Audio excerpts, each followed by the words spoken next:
ধর্ম যার যার উৎসব সবার। জি না, খবরদার এই কথা বলা যাবে না যে ধর্ম যার যার উৎসব সবার, বিয়ে যার যার বউ সবার। সম্মতি হবেন তো? রাজি হবেন তো?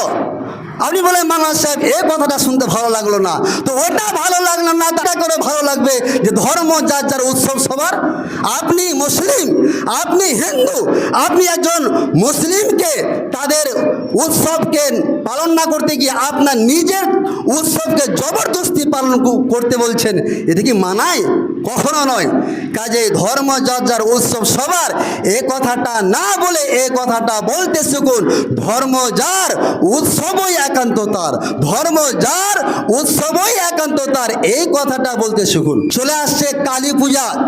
এই কালী পূজাতে দেখবেন আমাদের মুসলমানেরা তাদের মেলাতে, তাদের অনুষ্ঠানে বেশিরভাগ এই মুসলমান মানুষরাই সেখানে উপস্থিত থাকে। আফসোস, আফসোস, জেনে রাখুন